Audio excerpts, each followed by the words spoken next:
Matt, in business negotiations, people are always trying to get the best deal and really push the bargain.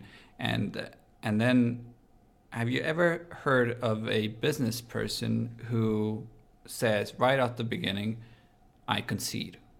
In Monty Python's The Life of Brian, Brian is running away from the Romans, and he goes down into the market, and there's a market stall with hats. He grabs a hat and puts it on to disguise himself and says to the market stall owner, how much is this?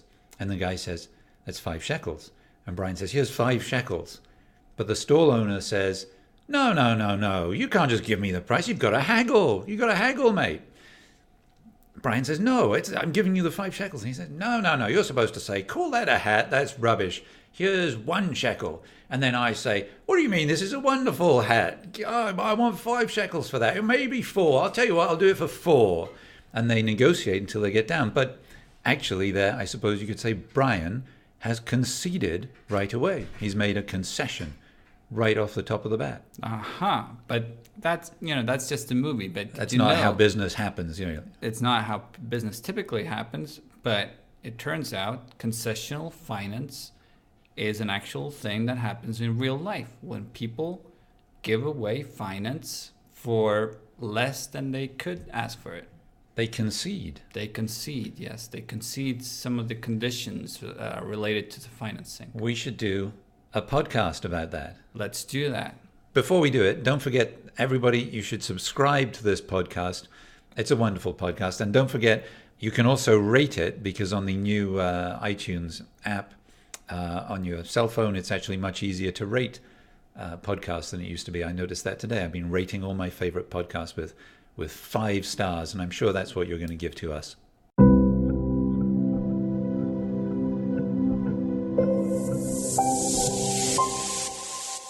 So for concessional finance and impact finance, we're joined by Heike Ruettgers, who is the head of division for development and impact finance here at the European Investment Bank.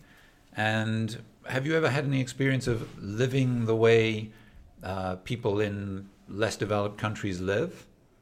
Absolutely. I have been living a part of my life in Africa, where I've been working. And then I've been abroad to India, where I lived in an ashram for a number of weeks, and really going the spiritual way. That's what people associate with banks, so that's good to know. We also have with us Claudia Carli, who's an economist with the bank and who studied actually not in Europe but in Australia, where he studied risk management in trade. And Claudia also has outside EU experience. He is fond of kite surfing in Morocco. What's so big about kite surfing in Morocco? You don't do kite surfing in Luxembourg, right? Well, not really, given the weather, although the wind might help here. Okay. And also we've got Nina Fenton, who's also an economist in the economics department. And given that this is the European Investment Bank, you're a European. I am indeed. Have you worked a lot in Europe? No, I haven't. This is actually the first time I've had what I'd call a proper job in Europe. Previous to this, I was mostly working in Asia, in Laos and in the Philippines, and a little bit in Africa. So did you do any kite surfing? I didn't do kite surfing, but I actually had the opportunity to swim with whale sharks, which I think is one of the most exciting things I've done in the Philippines. You've still got 2 legs there, though. Indeed. Surprisingly enough, they're vegetarian. Really? Yes, but it's hard to remember that when you're faced with a sort of 20-meter-long whale shark. But yes, they don't do anything. More whale, less shark, really? Yes. So it's lucky you're not plankton then, isn't it? So let's start with concessional finance, which is perhaps the broader of our 2 subjects today. Heike, what does concessional finance mean? I mean, when we speak about concessional finance, this is mainly outside the EU and in our activity outside the EU. So there may be a requirement for concessional finance, for example, when we are talking about least developed countries and public sector investments and debt sustainability requirements for these governments. So that we allocate a certain interest rate subsidy, for example, to a loan to a government to make it debt sustainable. and bearable for the public budget. So concessional finance is part of development finance, but it's not the same thing. Development finance can be concessional and non-concessional. Absolutely. Development finance can be on commercial terms, but taking, for example, a higher commercial risk for a certain purpose. So development finance is really a very broad term. Concessional finance is a certain portion and a certain way of doing things under development finance. But when we say concessional finance gives an advantage to the promoters, to the companies or public sector entities, we also pass on that advantage as the EIB. We also pass that advantage on to our other borrowers in the EU, are non-concessional borrowers, right? So how is that different from what we do specifically in the development countries? I mean, what we do in the developing countries, and there again, the term concessional finance can be concrete, for example, interest rate subsidy, so making a loan cheaper. It can be also to make the tenor longer or extending the grace period, so the period in which only interest rates are due and no capital repayments. So adding a certain grant element to your loan, which makes then this financing affordable for the project and may make the project happen in the end. A lot of people, when they think of development aid, they think of just giving money to a less developed country. What's the difference, and why would you do a concessional loan rather than just saying, here's the money? Well, the big difference is that the money comes back, or that is actually the purpose. So it's not a grant which is given, which is a gift and then not coming back, and which allows you to reuse the funds for other purposes. So in terms of sustainability of development finance, concessional loans play a very important role because it allows you to recycle and recommit the funds for other projects, so to make much more happening outside there. Is this what's also called a soft loan? I would say it's also, yes, a soft loan. So that's another phrase that people might use to describe yes, this. Indeed, yes. But there's no difference. A concessional loan is also a soft loan. Yes. Uh-huh. I think what is important, though, to bear is the notion of that you would apply such a concessionality for a certain reason. So there must be really a need to apply this. It's not just to make it cheaper because the client is nice or because you happen to have too much funds. Also, it's really for a certain purpose. It's really to make things happening which otherwise wouldn't happen. So to have an impact. To have an impact, which indeed. Brings us to impact finance. So Nina, what is impact finance and how is it different to concessional finance? Okay, so Heike was saying earlier that concessional finance, you would often make the loan cheaper to the client. Now with impact finance, that's not actually the approach. The approach is largely, the loan might be, not cheap, but the idea is to find projects that are financially sustainable where they're actually going to make money, but they just can't find that money on the market. So the idea is not to provide the money cheaper, but to provide money that wouldn't be there. So it's to help projects go ahead that otherwise wouldn't happen for various reasons, usually connected to risk. And that's what we really focus on here at EIB, is projects that can't go ahead because there are high risks for various reasons, like it's a high-risk country and you can't mitigate those risks, but where we believe that it should be financially sustainable and where we believe there will be a high development impact. Can you give us an example of some of those kinds of risks? I mean, we can think of war and things like that in some countries. So war would be one of the risks. We, some of our impact financing in Africa is in sort of fragile and conflict-affected states, but also things like local currency risk, right? So a microfinance institution, for example, they're lending to their clients in local currency, and they can't take on always US dollar or euro loans because obviously if the currency depreciates, it's really hard for them to pay that back, and then that stops them being able to lend to the small micro entrepreneurs, to help them to get onto a productive activity. So what EIB does, we take on some of the risk so that we're able to provide those local currency loans. So the idea is really that then they can get to those micro entrepreneurs in areas where there's a high local currency risk. We did have an episode of this podcast on microfinance, but I'm going to ask you guys to refresh our memories about that. Claudia, what is microfinance and how does it operate in developing countries? Okay, yeah. Well, microfinance is simply the provision of loans to micro entrepreneurs and also to households.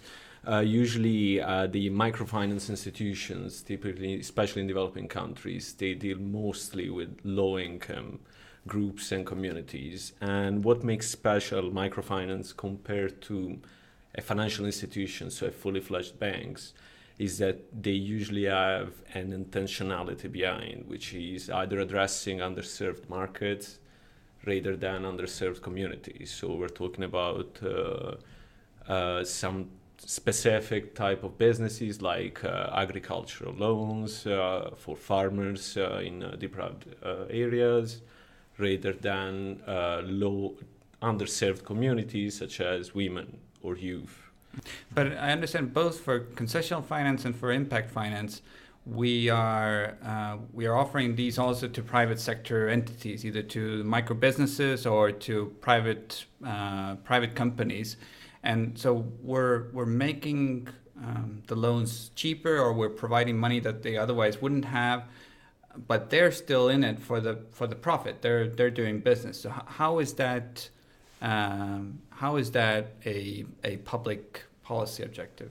There are still cases where we apply concessional finance in the private sector because we want, again, to achieve a certain purpose. It's definitely not to make the profit of our borrower bigger, of the private investor, but it may help then to have the project finance and including a certain number of investments which we consider crucial.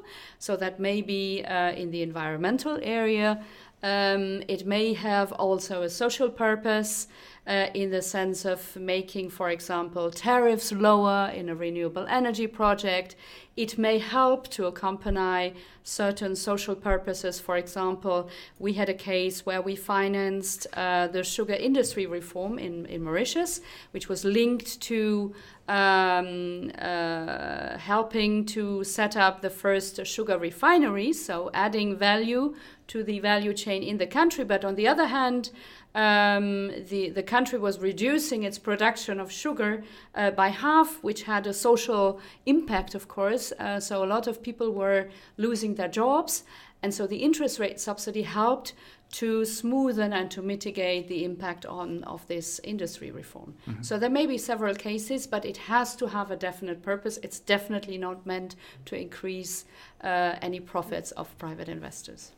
And I think for the impact investing, usually these are promoters who are targeting these kind of social and environmental returns alongside financial returns. Mm-hmm. And there's a reason why we would target something that's financially sustainable, because that's something that's going to be scalable, that we're not just going to have a small project that then dies out, but can keep reaching more and more people. And I think the other thing for us under the impact financing particularly is we think it's important where the promoter is committed to actually measuring those environmental and social benefits. And that's something that Claudia and myself work on is looking at, we have a lot of very different objectives with the different projects. Some are more focused on environment, some are more focused on reaching the poor. But for each one of those, we work with the companies to think about what exactly is it that we want to measure here, so that as well as looking very rigorously at the financial performance of the firm, we're looking very carefully at the environmental and social benefits we're getting. When people think of aid, let's say, or development, I think a lot of people, perhaps because of the media, think of George Clooney and Gisela Bündchen sitting there with happy African children in a village. But it seems that a lot of what you're talking about might involve fairly complex technology. So these concessional loans might be to introduce, as you were saying, renewable energy and very expensive technology. I mean, concessional finance is definitely yes. What we want to bring it into a more traditional finance space. I think that's what we also try to do in order to attract, of course, also private investors to join us in this venture. And so it's not about charity. We are not in the charity business. We are not in philanthropy business. We want to really make this an interesting investment also for others. So we want to crowd in others into that. And for that, you have to make the case, and that is often that we kick off this type of projects with other peer institutions who are also operating in that space. But the idea is really to bring in as much as private investors as we can attract by showcasing that this can be an interesting investment overall. But the concessionality element of these financing projects, that does come out of the budget of somebody. So is it usually it's the European Union, or whose budget are we using, or whose money are we using to allow these cheaper or better terms than commercial?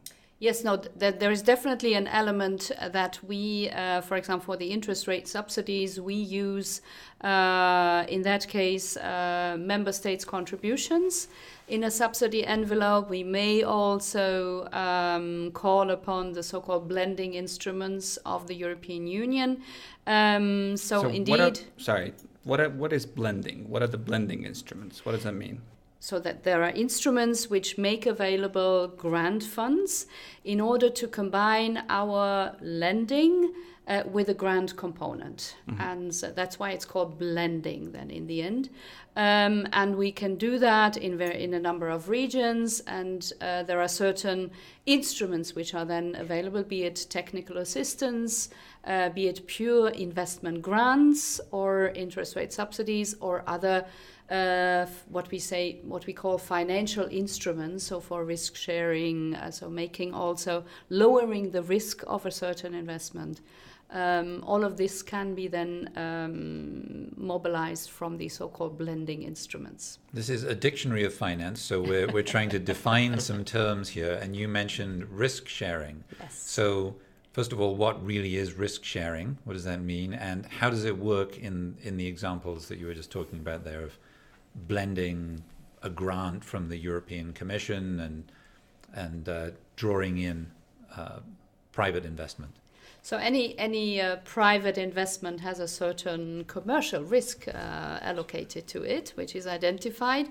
And if we, for example, with the intention to push the development agenda, we see that certain. If I take back the case, for example, of private renewable energy projects in sub-Saharan Africa, there is a certain risk. So private investors shy away from the country risk, from the risk of not being paid by the power utility, who is ultimately the buyer of this the energy produced, and so on. And we can, with a certain grant component, with the risk sharing component, we can lower this risk. We can share this risk, making it less, so so making the investment more attractive for the private investors. Meaning, if the project loses money, we'll take the hit first. A guarantee mechanism can step in and take these, yes. Or if a project is making first losses, so these first losses can be taken by such a scheme, yes. Mm-hmm. So we have subscribers all over the world. According to our metrics, we have 7 subscribers in Mongolia, don't we? But wherever they might be, let's say we have, listening to this, a small entrepreneur with a great idea in a developing country. What do they do to get their hands on this kind of support? So, we're still a bank and we still have to work with slightly larger projects. Unfortunately, I mean, I'd love to work with the small guys on the ground, and it's always nice when we go on mission to meet those people. But we don't have the capacity, to assess their project. So probably the first step for them, is to work up their own business plan. And I think there's a lot of organizations, more and more so, that can help them. I mean, not least, there's a growing number of incubators, for example, in a lot, I don't know Mongolia, but in a lot of these countries. And that's where I think they can take that first step. And actually, I think EIB, with some of our partners, is actually supporting indirectly some of those. So I think, for them to access the EIB funding, that would be the first step, to kind of work up a proper business plan, to find something that's financially going to work, and then, try to take it from there. And they might be able to access, for example, some of our micro loans through financial intermediaries that we support.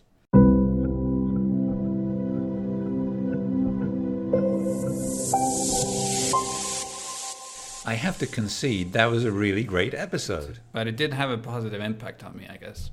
I'm not making any concessions. It was fantastic. And we'd love to hear from anybody who's been listening on our Twitter feeds. I'm at EIBMatt, EIBMATT. And I'm at Tankler, ALLARTANKLER. And don't forget to subscribe now that it's super easy to do so on the iTunes app and everywhere else. Subscribe, give us 5 stars, tell all your friends, and enjoy next week's podcast when we'll be talking about Bitcoin.